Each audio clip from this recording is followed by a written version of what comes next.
CRPN Central, this is Dr. Fox. Please like, comment, subscribe. It helps the mission more than you know so that I can do more for you. Happy Monday, everybody. It's kind of rainy and like dreary out there. How are y'all doing? So happy Monday. I've been getting a lot of questions about the stuff behind me, little trinkets and things like that. And I thought this would be a really, really good time to share this with you. So no secret, I have a daughter who died of a rare disease. She died on Christmas. It was really sad. But what you don't know is after she died, one of the interesting things was there is a park near where I live where it turns out the person who helped to fund that park and to support that park, his daughter had a very, very similar disease. They were in the same family of disease. And so when we lost Violet, one of the things that happened was we wanted to try to have her memorial at this park in a way that could memorialize her kind of with Erin, is the other guy's daughter. So Southwind Park, right? So Southwind Park is the name of the park, and there's a place in Southwind Park called Erin's Pavilion. Erin had a very rare disease, just like my daughter. And when we had the memorial, what ended up happening was the owner who funded, Erin's father, so to speak, he said, you know what, I'm going to give your daughter Violet a stone, like a little memorial, and a bench. This is Violet's bench. And so about a year ago, look what Southwind Park gave me. So they gave me this really cool book. And inside of that book is a picture of Violet's stone, like her plaque. So I did want to just, Friday was National MPS Day, mucopolysaccharitis, nasty, nasty family of rare diseases.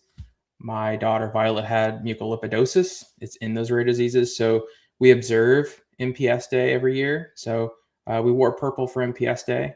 It really does help a lot of people, everyone. So if you ever want to try to support rare disease, specifically mucopolysaccharitis or mucolipidosis, MPS is the way to go. So please feel free to support them. They're doing some great work. And I would love to have a world where we don't have to have children suffering from MPS or mucolipidosis or any of those metabolic diseases ever again. Research, that's your task. It's up to you to try to get this fixed in rare disease. So with that said, this is a perfect time for negotiations. We're going to be going into negotiations today. And it's a lot of lawyer talk, and it's a lot of looking at contracts, and it's a lot of getting lost in the provisions and language. But I really want to encourage every one of you to look beyond that, okay? So the reason why things are so crazy right now with this law is because clinical trials are very complex, and there's a lot of things that could go wrong, and these contracts do it. But if you let these contracts control the industry, like many, many of these trials are, you are not really helping. People are dying because we're just waiting on contracts to be completed. So that's kind of like the charge for everyone out there. This whole formality of contracts, let's try to figure this out as soon as possible so that we can, go back to saving lives and not spend weeks, hours, months fighting over sentences. It's not cool. Not cool. So welcome to TrialSide Chats, the place for the clinical research payment network community to come together to talk about best practices, to talk about our challenges, and so that maybe we can help each other to get through this industry. Well, we'll definitely be scathed, but we'll at least, we'll survive. And so that we can help patients. Let's just try to get through it. All right. So full disclaimer. So I'm not a lawyer, never said I was a lawyer. This is the culmination of experiences across the clinical research industry, across sites, thousands of site stories coming in, boiling into a single web series. So please take this for what it is. It's experience.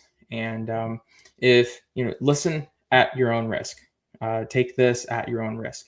And if you do not agree to this disclaimer, just turn the video off now. I don't need the views. This is strictly for educational purposes to try to help our sites have a better understanding of what's going on out there. So the ground rules, this is a very sensitive topic, especially as we start to really get into the contracts and the CTAs and the provisions. We'll talk about anything finance, anything startup, anything administrative. This is a very, very sensitive subject. It must be confidential. That's a requirement. There's no names. We're not going to be pointing names. We're no organizations. Well, there's one on this episode, but it's not really finger pointing on a bad way. It's just a cool announcement. And we're only talking concepts. So these are concepts from real life scenarios. The names, the actual things have been changed to try to protect all the situations, but the concepts are there. And if we can look at the concepts, try to figure out what the heck is going on and what everyone needs, maybe we can identify and target best practices so that everyone can survive and thrive in this industry. Icebreaker. So this one came through. By the way, if you have any questions for the CRPN community, please reach out. This is one of the questions that came through this week. All right. When should I require a backdated contract? CROs, close your ears. Okay. So first, what's a backdated contract? Well, a backdated contract is just that. It's where you're negotiating a contract and then you realize that this contract should have been active long ago, months ago. So you have to write the contract so that it is active and you follow the rules of it from the past. Prime example, we are in May right now. Let's say that we're in May right now, and it just so happens that there was an IRB protocol that dropped in January, 5 months ago. So that IRB protocol, it added x-rays and added some ancillaries. Maybe it took away a visit. Maybe it added some additional requirements. But whatever it is, it took the budget out of scope of the protocol. And so what ends up happening is the regulatory folks, they go super fast because there's patient lives at stake.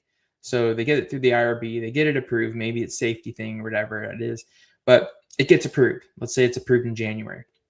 When that's approved in January, you don't automatically trigger a contract negotiation. So what happens is you looked at the IRB protocol and you say, does it or does it not influence the budget? Is it out of scope? Does it need adjustment? Whatever it is. And if the answer is yes, what happens is you have to put in a ticket to get an amendment. So you put in a ticket and it goes from your regulatory team to your ops team, from your ops team to your contracts team. Eventually, someone in the contracts team is going to get your ticket. And that ticket is going to say, okay, we need a negotiated budget. We need an amendment to the contract, and it needs to be happening. So it's very, very common when IRB protocols move faster than the legal team to have a situation where when you do sign that amendment, it needs to be backdated. You say, okay, well, we've been working on this protocol amendment since January. So this entire budget is going to have to be backdated. We're going to have to follow everything that's happened from then to now according to a different budget. And that can often result in a delta payment. So if there's additional work that's been added since January, then you're probably going to have a delta payment. In other words, from January to May, once you sign that contract, you're going to have this big chunk of money that you should have gotten from January to May. The other backwards part of that is if they did a backdated reduction in services, they could try for a clawback, which means that they're going to try to take money away from the site because the site was technically paid more from January to May versus now. That's very, very rare. And honestly, sites, if that happens, what they're going to do is they're just going to credit anything that they pay you in the future against that. So if you were supposed to get paid money, they're just going to apply it to that and then you won't see it. It's very rare, and it's normally only happens at like closeout when they'll contact you and ask you to actually send them a check. So answer to when should I require a backdated contract, it's essentially during IRB approved protocols that move faster than the contract itself. The other one is if a site is doing a trial and they're realizing that, hey, this is like way upside down. There's no way we can possibly survive on this budget doing these services. Sometimes you can get a backdated contract to go all the way back to the beginning of the trial, that first contract. So then you can get a delta payment to pay for all of the things that you were upside down on. Those are essentially the two major parts of backdated contracts. But don't forget, sites, it's okay to speak up. If you feel as though your trial is hemorrhaging money and there's no way you can do these services at high quality, you need to speak up. You need to tell the sponsor, hey, this is not working out. We're losing money. We're going to lose quality. It's also something to consider for enrollment. So if you know that you're losing money on a trial and it's not responsible for patient safety, it is up to you, the site, to say, hey, we have to stop enrollment until we fix this. This is not safe for the patient, because we're not getting the resources that we need to do our job. That's okay. And then you can get your delta payment. All right, so today we're going to cover the book. There's the book. QR code is there. You can get it on Amazon, and that's fine. Or if you want to buy it directly from CRPN, happy to ship it to you. 10% off, free shipping. All right, so today we went through all of the fun things. We got the regulatory award letter. You finally got your email from the negotiators, and you have files in front of you, sites. Congratulations. It is time for the first counter. Generally, you're going to have a first counter that's going to be at least, most of the time, it's two files. One is a word processing file. The other is like a spreadsheet of sorts. Sometimes this is in the same word processing file, but most of the time, most of the contracts you do, you're going to have this word processing file, then you're going to have a spreadsheet. So today, we're going to talk about that word processing file or files that you're going to get on your first offer, so that you, a site owner, can at least not be scared of it. Now, this is a legal document. I cannot stress this enough, everyone. You should have a legal team on board to make sure that you are approving, or at least getting them to approve, this document with every trial. Do not do this alone. Get a legal team. You can have things worked out with a legal team where if everything looks the same, or you want to mirror things, you want to save legal fees, that's fine. But this is a serious contract. I cannot stress that enough.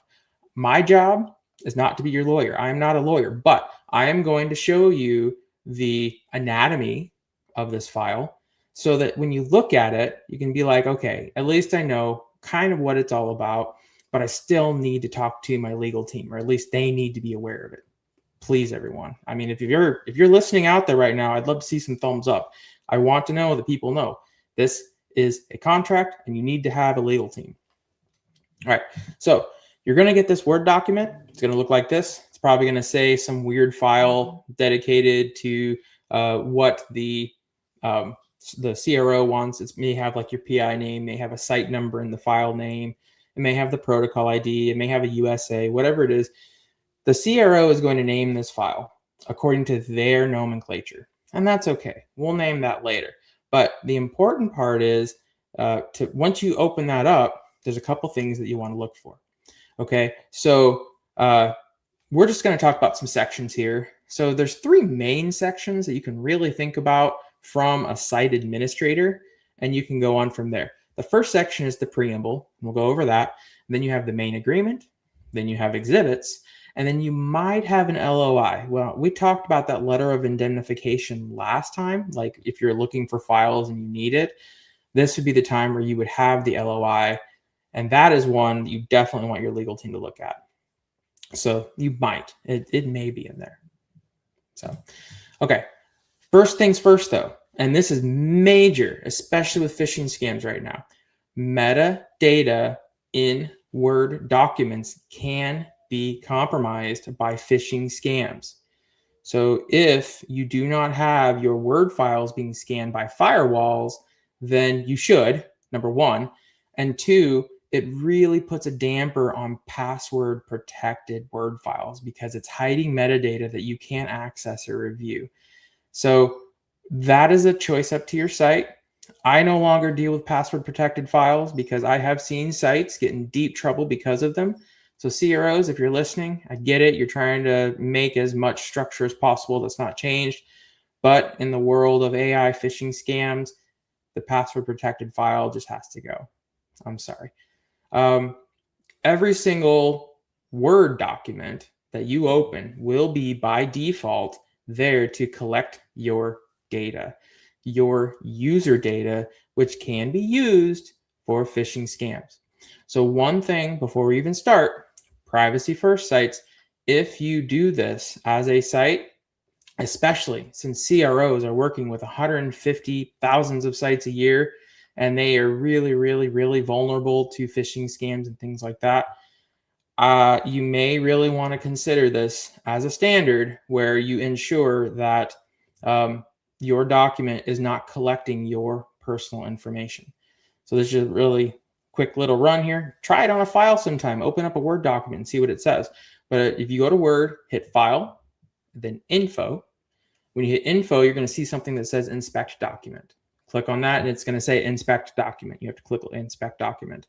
It's going to look for all these things that you want it to inspect. Just by default, just hit Inspect and see what happens, and you're going to see this thing pop up every time. Document properties and personal information. The following document information was found. Author. There's the key. It's going to collect you. There's that pretty little Remove All button. Once you click Remove All, it'll be anonymous, and you can work in an anonymous level, and it will not be collecting your data, which means that you are going to be safer against phishing scams. Highly, highly recommend. And the key is you cannot do this. You cannot do this if it is password protected. So you can just Google it, figure out how to distill a file, and you can remove the password like that, or just reach out to the CRO, says, hey, we can't do password protect files. I'm sorry, please send me an unlocked one so we can get it through our firewall. Done. Most CROs are very accommodating. They'll send you an unlocked version. You do what you got to do. But it is really, really important, sites, to protect your privacy against people who may be taking your data for the wrong reasons or for malicious reasons. So unfortunately, this is something that we have to do in this industry to protect ourselves now. All right. So you remember the preamble up there at the top, CTA agreement. You open up a CTA. The very first thing is called the preamble. The preamble is essentially going to identify your stakeholders in an agreement, and then it's going to identify what the understanding is between the stakeholders and the expectations of this agreement. So most of the time, it's a very, very standard format. This agreement on this date is between the sponsor and CRO. It's going to have a business address, and the site with a business address, and the PI with a business address. With it, if the PI is an employee, it'll be the same business address. And then it does a bunch of whereases. Whereas. Oftentimes, very, very basic is whereas the CRO and sponsor need something. Okay. Whereas the site has something to give that they need. In other words, like the services to provide. And then whereas they both want to work together. Those are your three basic whereases in a preamble. And then it's the giant now therefore. In other words, now therefore, now that we know who it is, what they want, and how they're going to work together, this is how they're going to work together.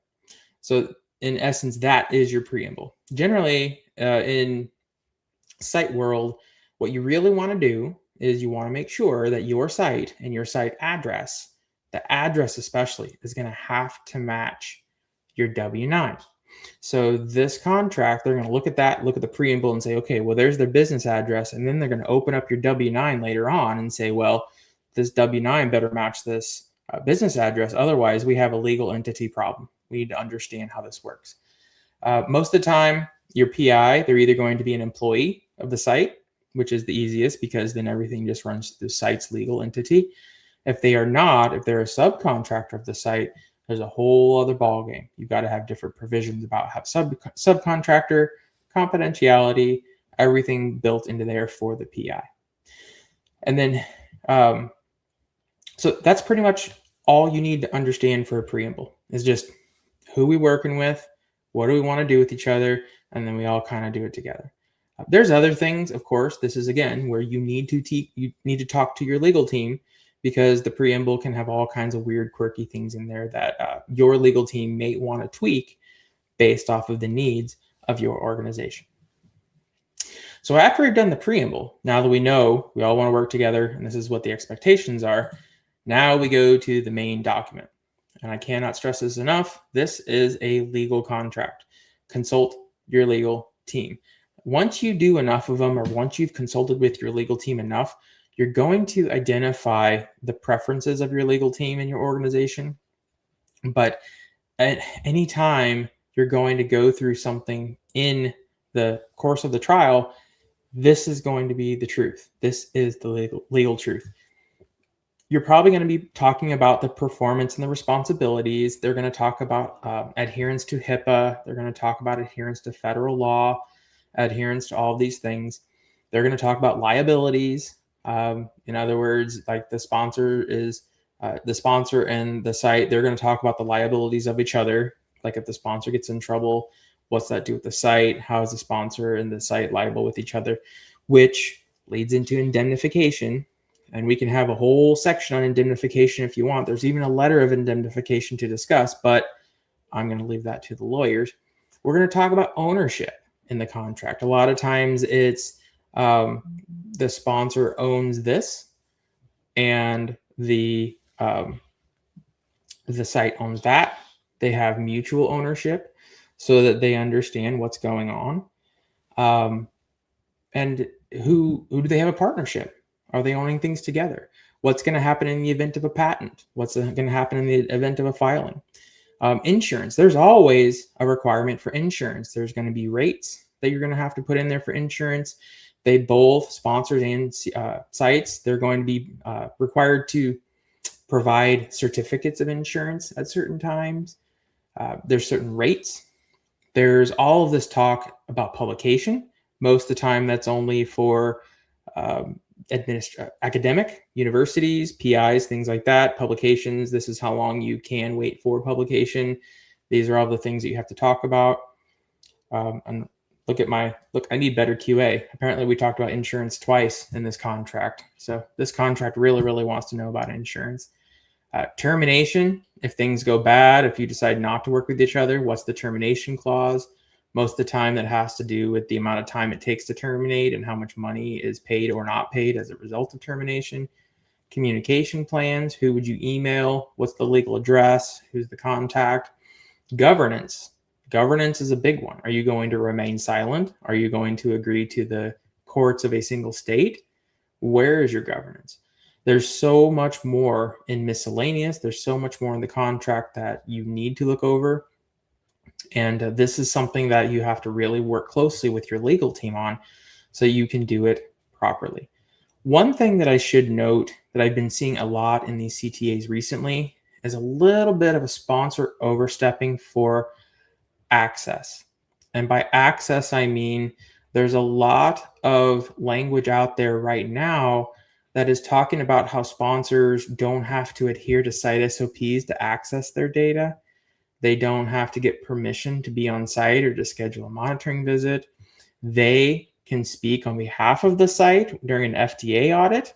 Big no-no sites. You got to make sure that you protect from that.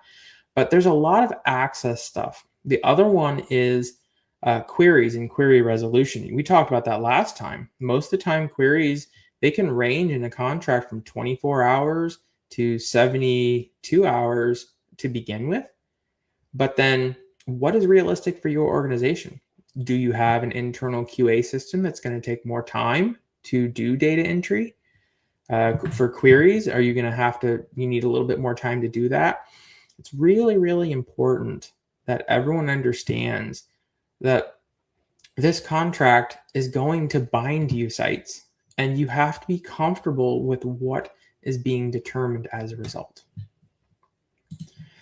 All right, so then once you go through the main part of the contract, that's all the legalese. And oftentimes that's where you can also get a master agreement in place because it's the same exact language every time between you and the sponsor. Once you do that, now we enter exhibits. So exhibits are little pieces of information of the contract that they don't want to spell out in the contract because they're very, very specific. A lot of times, well, most of the time, an exhibit will definitely be your budget. In other words, your payment provisions, all of the rules around the payments, how you're going to invoice, the rates that you're going to invoice, the requirements, how you would dispute your bank information. All of that is in a budget exhibit. And then sometimes, and I don't agree with this, and I don't know why they do this, but sometimes they'll put an exhibit B, they'll put the actual protocol, like a 100-page protocol. They'll attach that to your contract and make that part of the exhibit, which is a nightmare if you ever have a protocol amendment. Your best bet is not to make it a protocol attachment, but just say that you'll adhere to the most current IRB approved protocol. Always a mistake. The exhibit, another one is equipment. So oftentimes sponsors will provide specific equipment for a trial, whether it's a tablet, a freezer, something that's specialized for them. It's going to be designed to talk about how the site will agree to return the equipment in good order, minus wear and tear. It's going to have an inventory of the equipment that was sent to the site. It's all in an equipment exhibit. And then finally, sometimes depending on the agreement, and this happens a lot of times with a 3-way or 4-way agreement. Like if a site is with a PI who's also with a hospital, you have to have like 5 signatures on a contract. You may have to have a separate business service agreement or some kind of a HIPAA compliance agreement as an exhibit at the end of your contract. But today, we're going to stick with Exhibit A because this is the finance talk. So when we talk about the exhibits, specifically the payment provisions that have to do with a research site, it's going to be a lot. And I'll just warn you, we're going to try to do this pretty rapidly, but there's a lot here. So we're going to talk about the provisions. And the provisions always are sent to the site at a much higher risk level than how a site could be countering. Prime example, this is on page 68 if you have the book. It's a lot to go over, but it's identifying what increases the risk for sites, which also increase the costs. It reduces the quality, it increases the burden, and it increases aged AR, and it increases unpaid work. And I do mean that, unpaid work. Sites do work and they will never get paid for it. Quarterly payments, big no-no, because this never turns into quarterly. You get quarterly payments, you might get the money in your bank within 6 months of service. Net 90 invoices or 90 plus. That's terrible. Most, that's way too long. Because again, if you have a deadline at 90 and then your sponsor has an average age of over 60 days late, how long were you just waiting for that money? It's obnoxious. Withholding's a no-go. I don't even look at a contract if it's got withholding anymore. IWOs or invoiceable windows of opportunity. If those are by occurrence, then sites you just may have agreed to work for free. Screen fail ratios over the other screen fails. We will have a dedication to screen fails on one of these, and we'll talk about that more. Provision limits, and that'll be here today. Prior approval, which is also a provision limit. That's bad. Sites, if you see that in the contract, you are going to substantially hold a burden to your site by trying to run this trial on the financial level. Now, if you want to decrease your provisions, you want to decrease your risk, monthly payments, that's an industry standard. I know a lot of people are trying to push for net 45 because I know that CROs need 15 days after the sponsors pay them to pay the site. So they try to push for net 45. You can get net 30. It's okay. It's just going to have to push it up down the stream for the CROs to get the money from the sponsors. And honestly, they don't even adhere to payment details anyway. Every single sponsor is late. So the less of a provision you can get in the contract, the more likely you can get paid closer to on time. I don't know. Net 30 invoices, not net 45. Absolutely no withholding, no questions asked. IWO, invoiceable window of opportunity by closeout, not by occurrence, especially when you're in a hospital system, you're going to be doing work for free. Screen fail caps that you're paid in full, limited provisions, and we'll go over that in a minute, and no additional approvals, which we will also go over in a minute. That will increase your site security, increase the continuity of always getting paid when you need it, increase the trust between the site and the sponsor, because right now you're working in a way that's in a professional respect, and you decrease the time to pay. So as you decrease the time to pay, You increase your cash flow. You have what you need when you need it all of the time. And if you have the book, there's a huge section on this. I know that was going over a lot in a little bit of time. And if you have any questions about what those provisions are, please feel free to reach out. There's a lot of provisions to talk about, but we're going to talk about some of the main ones here. So another provision to think about, and this is something you're going to have to ask during your first negotiation, your first counter, is are they going to pay us automatically through auto pay? In other words, when we enter data into the EDC, is it going to be captured over there and then automatically paid to us? Or are we going to have to invoice for everything? So that is going to significantly determine the cost that it's going to take for your site to perform this trial. If you perform the work, number one, if you perform the work, you enter it into the EDC, that triggers automatically, all of a sudden, you're going to start with monthly. So monthly payments, everything that's in the EDC, as soon as it's in the EDC, bam, there's monthly. It just keeps recurring. EDC data generates the payment provisions. They automatically send you a payment with remittance, I hope, unless you're big CROs who don't send remittances anymore. And then all of a sudden you're going to get payment. Now, the other way around, let's say that you enter data into the EDC and that doesn't trigger payment. Or let's say there isn't an EDC and you're just sending CRFs. You're going to have to go through an invoice pathway, which is a little trickier because you're not going to have the due date by service date. Your due date is going to be when you send that invoice, which means if you don't know about something, if it's been performed and not communicated to you, anything like that, you're going to have that happening first, where you have to raise an invoice and send it in before you can trigger a due date, which means that it's super important, sites, that if you have to invoice for everything, you have to build that communication plan before you enroll on your first patient. Before startup, you make sure that your team knows to let you know about everything to your finance team so that they can actually start triggering the invoices. Can you imagine 6 months down the road, you're like, man, we haven't been paid a dime. I don't know what's going on. And you're looking at the contract and you're like, oh my God, we had to invoice for everything and we didn't know about it. So we never sent an invoice. You could have had all of that money for months and months and it never happened. So it's really, really important to note this on your first counter to understand what resources you're going to need to properly process payments. And then finally, provisions. So sponsors are very savvy. They work with thousands of sites. CROs work with thousands of sites, and they've been burned. Let's just face it. There are some bad sites out there who've done bad things, and so sponsors and CROs have to protect themselves. They do this through limitation provisions.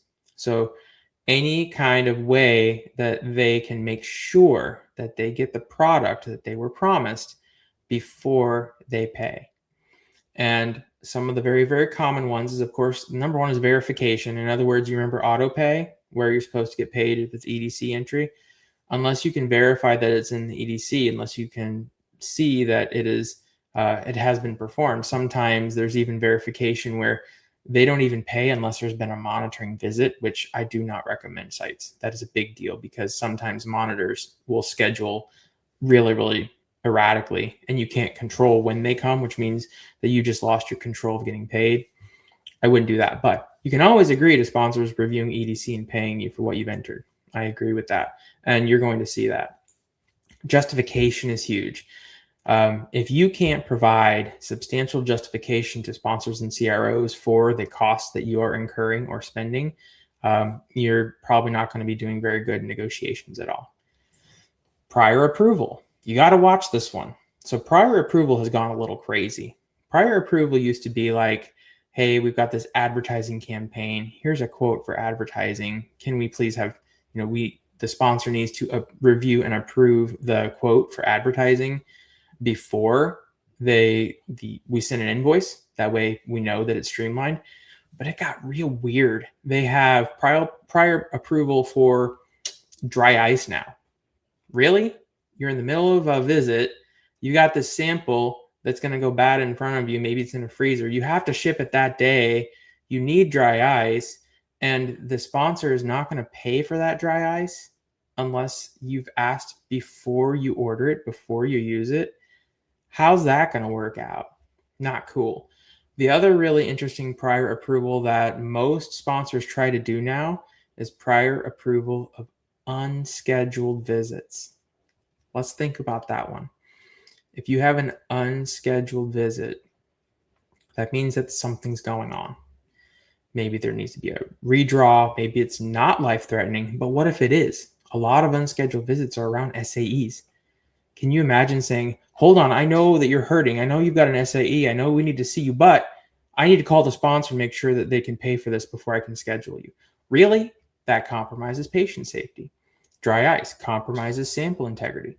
So they go a little nuts on prior approvals now, sites, and you really have to be careful with it. You have to do it responsibly, understand their fiduciary responsibilities, that's fine, but also understand your obligations to quality to make sure that the contract isn't holding back your trial.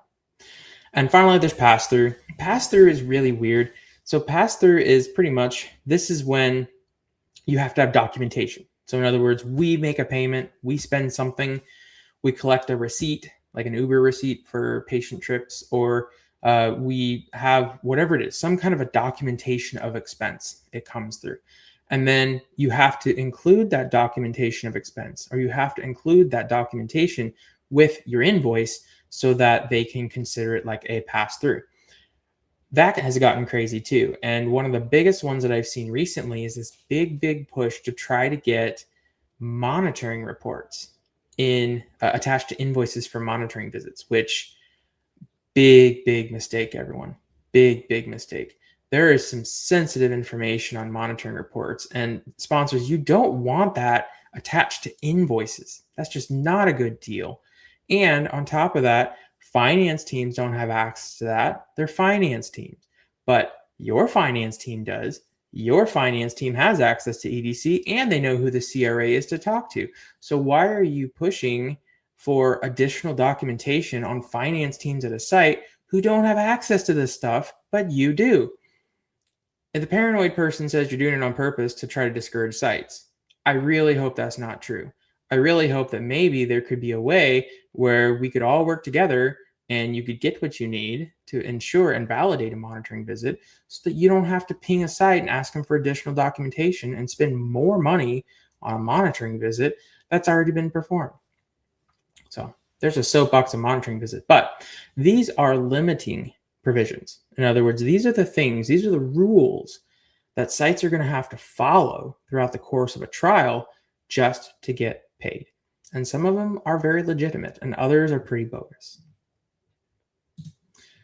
All right, so finally, the big one, LOI, letter of indemnification. I'm not even going to go into it. Talk to your legal team. Indemnification is probably the biggest deal in the contract, and I do not recommend navigating that alone. I have some opinions, but I'm going to stop there. All right, so you just finished it. You've got your counter together. Let's say you redlined it. You took out quarterly and made monthly. You shouldn't have withholding if you followed the rules of pre-negotiation.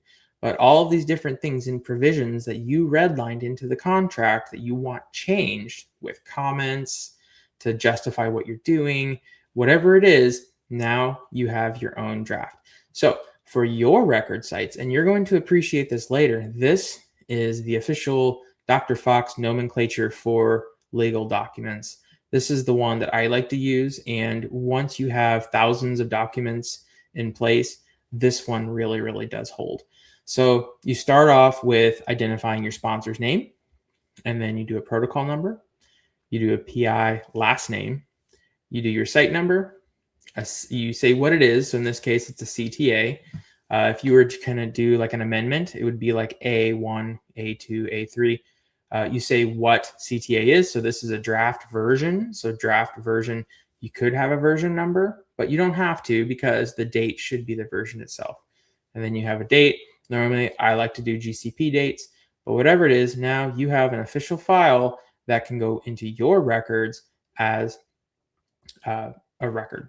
That's what you want to put in there. Now, the one thing I should say is this might be a little premature depending on the sponsor and CRO you're working with.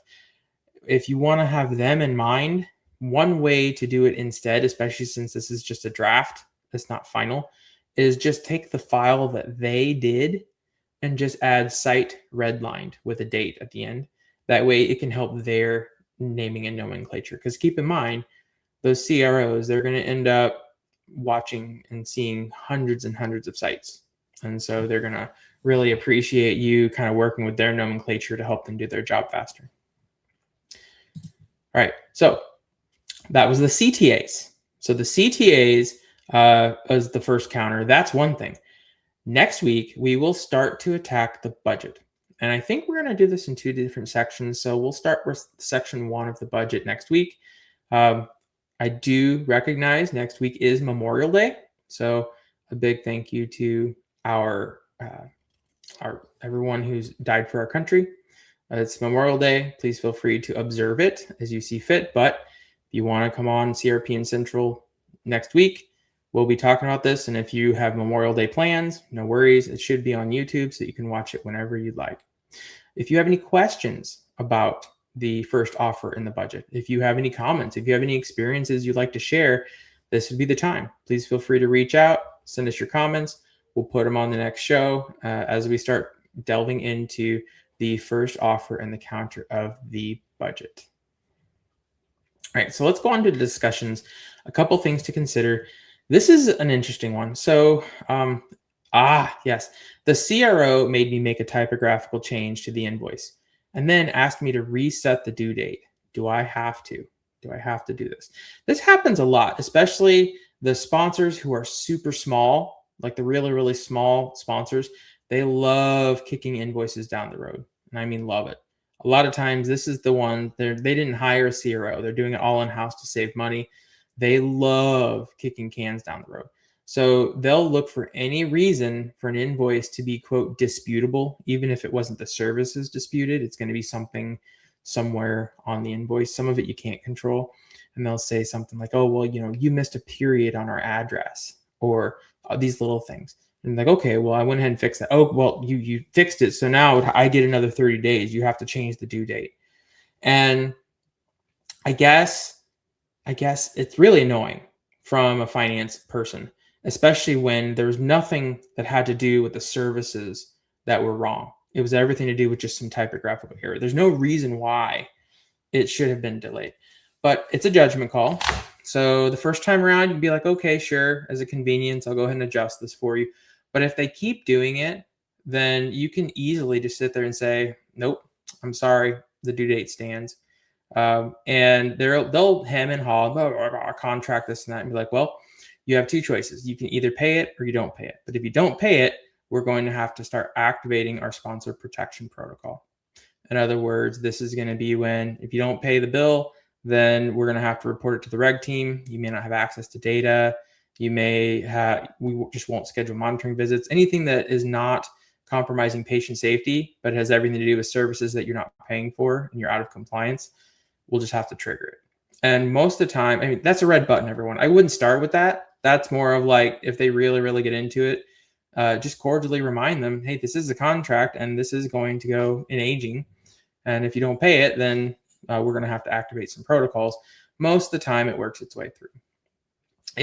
If the site, like, for example, if they didn't enter data into EDC, if they didn't complete their service, if the site messed up and you did have to go and change the services because the site actually messed up, then, it's a judgment call. You could kick the AR down a little bit more, but you're going to know really, really quickly who the repeated offenders are and who they're just manipulating the system so they can pretty much get a free loan from you as a site.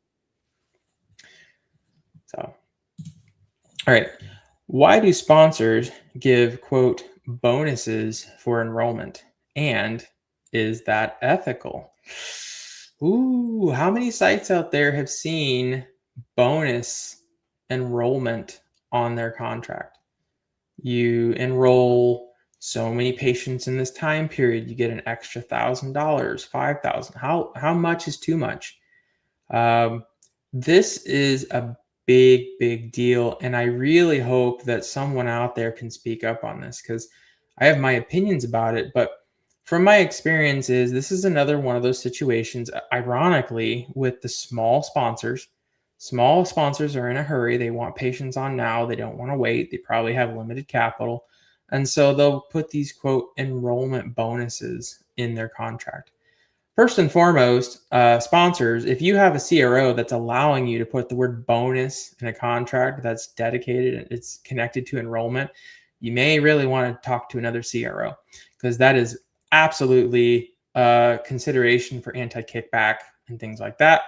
Most of the time, you'll see this in additional recruitment resources kind of thing that's just baked into performance. In other words, if you enroll 3 patients, we'll give you 10 grand, something like that. And if you do it right, it's going to be, well, we're going to give you money for the additional efforts you perform to recruit. You don't call it a bonus there. Then you may be able to justify it. But I guess the answer to this question is, if you call it a bonus in your contract, it is absolutely not ethical at all, in my opinion. I think that you would be triggering some pretty substantial legal and anti-kickback statutes if you were to call something a bonus rather than additional support kind of a situation. But the other part of me says the sponsors that do this, quote, bonus thing are also very commonly the ones that screw sites over on per patient values. So you offer sites, you strong arm sites into super low per patient values. And then you throw them a carrot if they actually perform. Like I brought my tap shoes or something, I don't know. But the problem is you probably would have been much better and it would have been less costly for you, especially when you're trying to process these kinds of weird payments with weird rules, if you just paid sites per patient values that were reasonable anyway.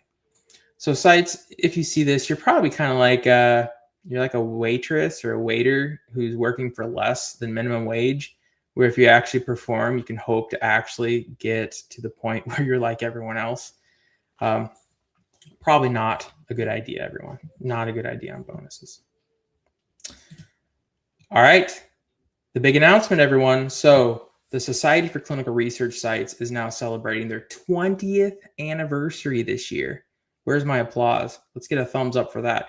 A big kudos and congratulations to SCRS for getting through 20 years. That's 2 decades of site advocacy, everyone. Think about that. Think about what's changed in 2 decades and what hasn't changed, unfortunately. But a little secret. So when I was starting, I was the director to site, and I was super frustrated, and I had no idea about how big the world was in site advocacy. I went through this dispute and a payment, and someone went through back and forth, and I talked to a lot of people. But years ago, I had a conversation with Allison Small at SCRS, and SCRS was where I started my advocacy. Allison was the first person to reach out and say, hey, you belong here. You belong here with these sites. You belong here to help people. That was, I'm pretty sure I remember the 10th anniversary, and now we're at 20th. But it is really a full circle moment for me to sit here and say that the Clinical Research Payment Network is now an official sponsor, and we will have a booth at the Society for Clinical Research Sites Global Summit in October to celebrate their 20th anniversary of advocating for our sites. I am very thankful and humbled to the SCRS community. Thank you so much for the opportunity to serve and for supporting the CRPN community.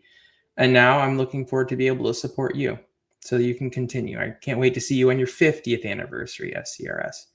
So if you have not yet done so, I would recommend looking into the SCRS Global Summit. I think it's October, mid-October. I think it's the 15th to the 17th, maybe. But whatever it is, come to SCRS. Come talk to me at booth 918. We're going to have some cool things. You know, CRPN, we love our community. We love interesting swag. And if you have any ideas about what our community needs, please let us know. But importantly, be vocal. Please be there, do what you got to do so that we can continue this tradition and try to advocate for what our sites need to save lives in their communities. So you'll be seeing more about this. If you want to work with CRPN, I'm thinking about maybe getting help or asking for the community's help, designing a booth, figuring out swag, what we're going to do, what you want to talk about, whatever it is, CRPN is here to support you, and CRPN will see you at the SCRS Global Summit in October. Good announcement. That's so exciting. All right, so that concludes TrialSide Chats. Please connect with CRPN. Just remember, it's free for sites to join, super affordable for sponsors and CROs. We're here to make sure that everyone succeeds. There's LinkedIn, there's the website, there's YouTube. Like, comment, subscribe. This is Dr. Fox. See you next time.